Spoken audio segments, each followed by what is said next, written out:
morning and welcome to The Blend. My name is Neil Dubé and this is my co-host. And I'm Rohan Siddhanti. Today we have your daily fix on Facebook, sports, health news. We're going to start with social media. All right.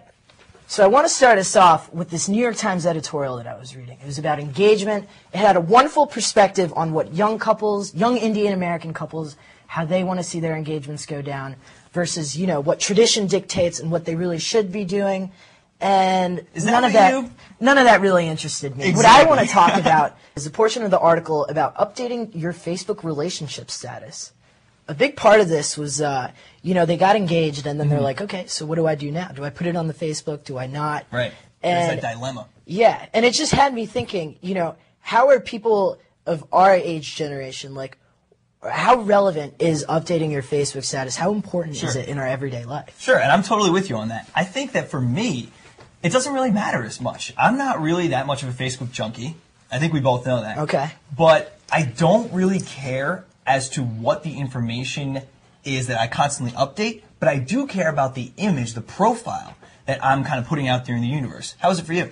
Well, I like to think that I don't update my Facebook status a lot, but I'll admit, I certainly think about it a lot. Right. A lot goes into it in terms of, like, what I want to say I'm doing and which activities I do want to share with all of my Facebook friends and what I'd rather keep to myself. Is it going to be witty? Is it going to be funny? Is it going to be straightforward?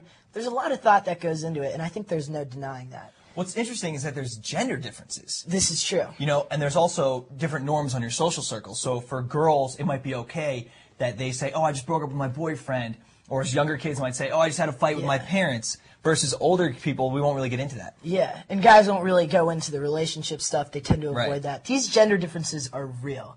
And what it dictates is how young people are managing their online presence. And the reason that this has become so important is because, you wake up in the morning, you decide which color tie you're going to put on, and say you run into 100 or 200 people in that day, and they'll see that you're wearing that red tie. But if you update your Facebook status and say that, today I'm going to wear a red tie, if you decide to write about that, then 1,000 or 2,000, however many people in your Facebook network or your friends of friends can see that you're saying that. Totally true. And that's just sort of lent this more importance to managing your online personal information. Right, and that's it's become a real thing that we're into. And it's, and parents, you should know that this is a big part of your kids' lives. Like, I think we can all admit. Yeah. Whether or not you are into Facebook, like, I'm not that much into it. I go on, I check my birthdays and my notifications. But it's very, very important to me that my profile picture, what information I have up there. Your kids are spending time on this. It's easy to waste hours a day on Facebook because that's a whole nother life for you online. Let's move on to another topic. Sorry, I was updating my Facebook status. Oh, jeez, Neil. The NBA is expanding into India. Rohan? Michael Jordan, LeBron James, Satnam Singh. Might be a name you haven't heard about. He's the 14-year-old prospect coming out of India. Neil's going to talk to you about him. The NBA is expanding into India like never before. It's a huge market. There's 5 million basketball players in India in the past year. Okay. And that's 5 times more than just 5 years ago. There's a market of 1 billion people. Yeah. In malls today, you're starting to see Celtics, Heat, Orlando franchises just building all over the place. And the NBA is really doing a big outreach there. Tell us a little bit more about, like, their. From my understanding, it's a grassroots operation. Right.